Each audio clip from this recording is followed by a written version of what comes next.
financial records ni VP Sara at asawa niyang si Attorney Manasseh Carpio.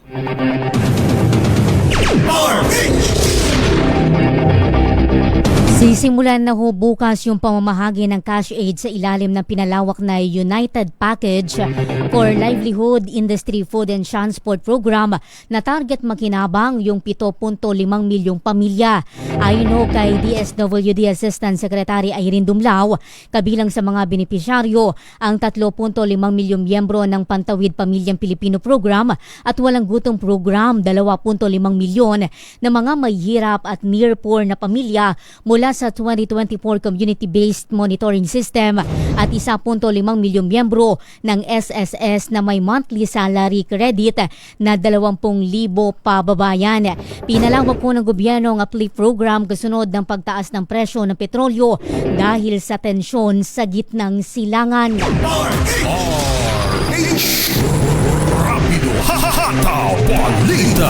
Balita. Pilipinas, ang oras 12:45 ng tanghali. Tumunog na ang gandingan para sa kalikasan. Ang nagkamit ng parangal bilang Best News Anchor ay walang iba kundi si Angelo Palmones ng Magandang Umaga Pilipinas, DZRH Radio 666 kHz.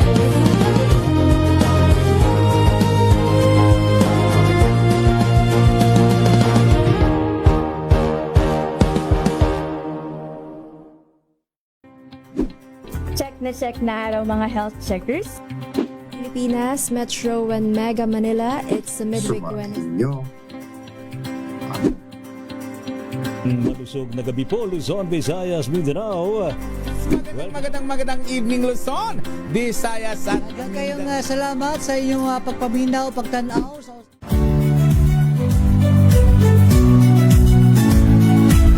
Magandang araw mga kaibigan.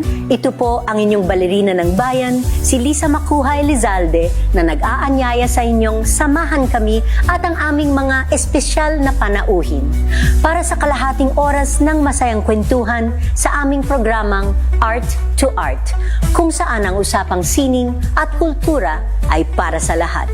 Huwag kaliligtaan, tuwing linggo, alas 3:30 ng hapon, dito lamang sa DZRH Radio, DZRH TV, at via online streaming.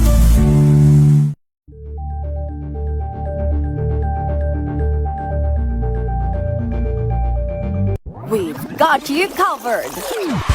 From the hottest hits, exclusive interviews, kilig to the bones fan meet experience, and hataw performances of your favorite stars. Saturdays, 12 noon, dito lang sa DZRH TV.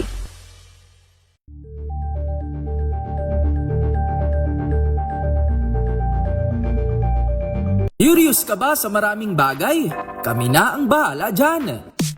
Aalamin, tutuklasin at bibigyang linaw namin ang mga katanungang bumabagabag sa inyong isipan. Sa programa kung saan ang bawat sagot, Pilipinas, ang oras 12:48 ng tanghali.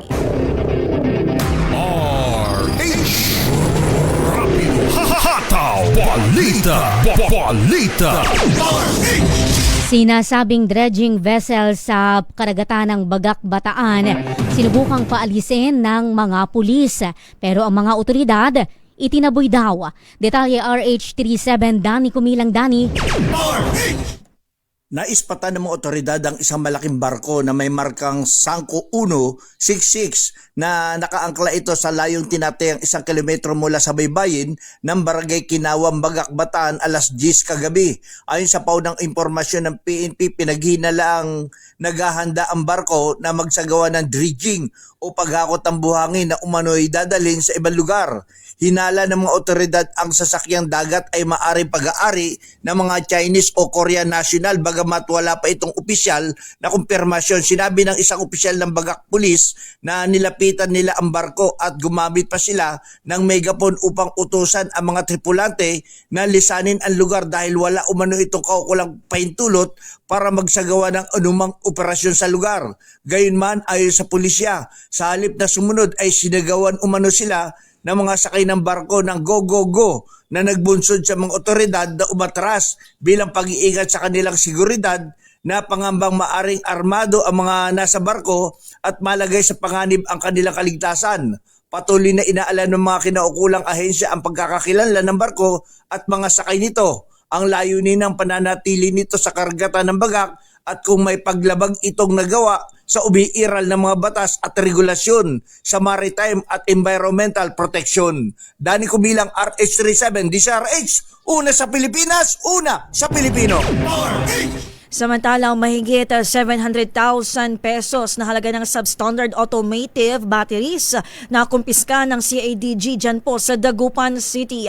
RH38 Freddy Fajardo. Freddy.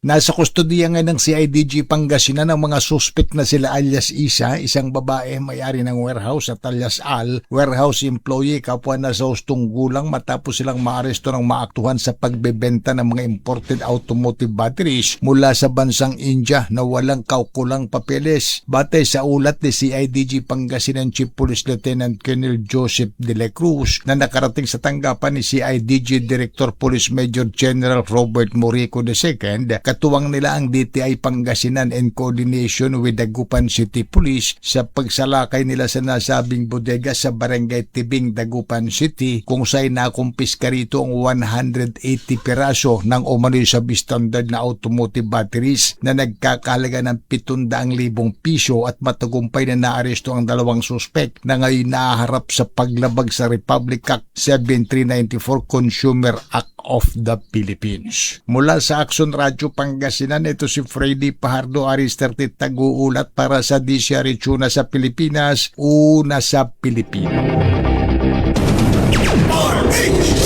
Tiniyak naman ho ng Metropolitan Manila Development Authority na pananagutin yung kanilang traffic enforcer na nakuna ng video habang nag-counterflow sa EDSA bus lane kamakailan.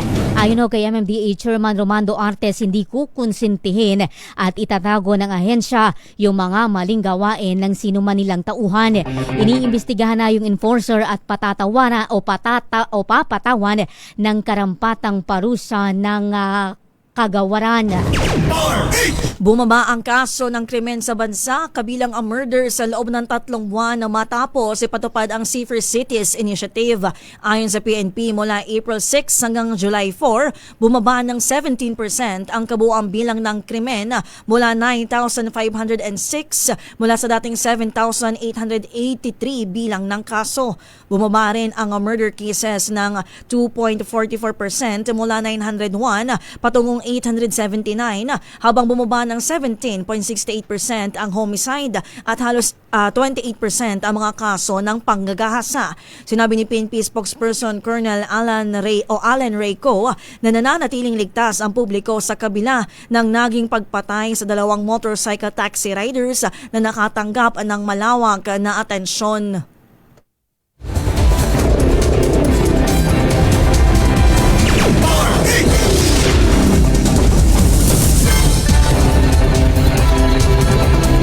Arestado ho ang isang barangay chairman sa Victoria City, Negros Occidental dahil sa iligal na pag-aari nito ng isang granada at iba pang mga armas. Kinilala yung 54 anyos na sospek sa pangalan o alias Nagar lamang mula sa hacienda na Sipunan. Na-recover sa kanya yung isang kalibre 22 na may 6 na bala at isang granada. Ayon sa mga otoridad, walang lisensya at permit to carry yung nabanggit na suspect. 4 na Philippine registered vessels ang ligtas na nakadaan sa Strait of Hormuz mula June 24 hanggang July 1. Ayon sa DFA, 81 na Filipino seafarers ang sakay ng mga barkong MV Lying Trader, MV Western Doncaster, MV Vivian Trader at MV Eva Fuji. Karamihan sa mga tripulante ay ipinagpatuloy ang kanilang trabaho habang ang ilan ay sinamantala ang pagkakataong makauwi sa kanilang pamilya sa Pilipinas. Kinilala ng DFA ang mahalagang papel ng United Nations at ang International Maritime Organization sa pagbabantay sa mga barko at sa mga Pilipinong marino. Pumanaw na ho ang Philippine Eagle na si Sawaga Dalwangan habang sumasailalim sa rehabilitation sa Philippine Eagle Center ayon sa Philippine Eagle Foundation. Sabi ng PEF, naging mabuti na yung kalagayan ng agila, lumakas, naging mas alerto, nakakakain ng mag-isa at maayos na tumugon sa gamutan. Pero bigla itong nakaranas ng matinding komplikasyon na nauwi sa pagkamatay. Naisagawa na ho yung paunang necropsy habang nagpapatuloy yung pagsusuri upang matuko yung eksaktong sanhi ng kanyang pagkamatay. Nasagip ang agila kamakailan lamang sa isang bulubunduking lugar sa Bukidnon matapos atakihin ng nasa higit 30 na mga unggoy doon. Patay naman ang isang dalagita matapos malunod sa Zamboanga City. Ayon sa investigasyon, kasama ng biktima ang 5 pang individual na nagtatampisaw sa Pasonangka River nang biglang bumuhos ang malakas na ulan. Dahil dito rumagasa ang tubig mula sa kabundukan pababa sa naturang ilog. Agad na nakalikas sa isang natumbang puno ang 5 pero ang biktima ay tinangay na ng malakas na agos ng tubig. Pinaka-latest chika, pinaka-bagong pinag-uusapan sa mundo ng mga artista. Di kami papayag na mahuli ka, kaya tutok na sa RH Showbiz News Report. Uy, kinuranahan ho bilang Binibining Pilipinas 2026 International si Gwendolyn Meli Soriano ng Baguio City. Nang ibabaw si Soriano sa higit 30 kandidata sa patimpalak na ginanap ho sa Coronation Night kahapon. Kakatawanin ho ng dalagang Pilipinas sa Miss International Pageant para sa susunod na taon. Itinanghal naman bilang Binibining Pilipinas 2026 Globe si Sasha Julie Bell Acuña ng Tarlac habang first runner-up naman si Julian Reyne Antonio ng Dumaguete at second runner-up si Tracy May Sunyo ng Bacolod.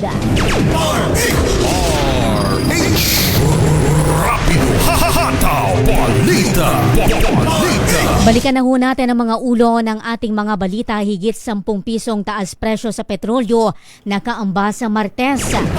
Presyo ng mga bilihin hindi pa apektado ng tensyon sa Middle East ayon sa DTI. COC rules pinahihigpitan ng ombudsman. Chinese government hugas kamay sa monkey video. DFA naghain ng diplomatic protest.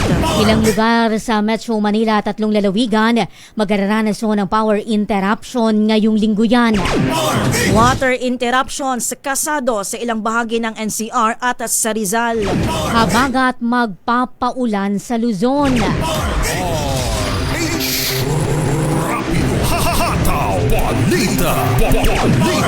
At yan na po ang isang oras nating balitaan dito ho sa Rapido Hataw Balita Sunday Edition.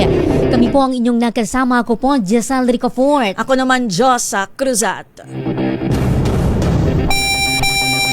Pilipinas ang oras, 3 minuto bago mag-alauna ng hapon.